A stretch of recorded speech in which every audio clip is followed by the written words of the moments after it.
নমস্কার।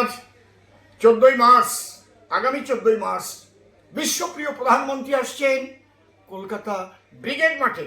সবাই চলুন ডাকাত রানীর বিসর্জন সংকল্প করে।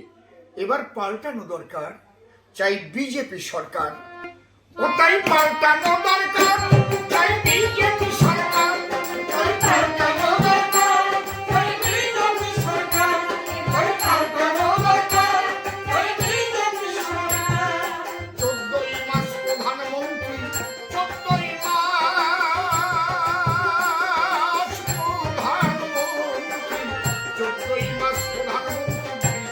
আসছে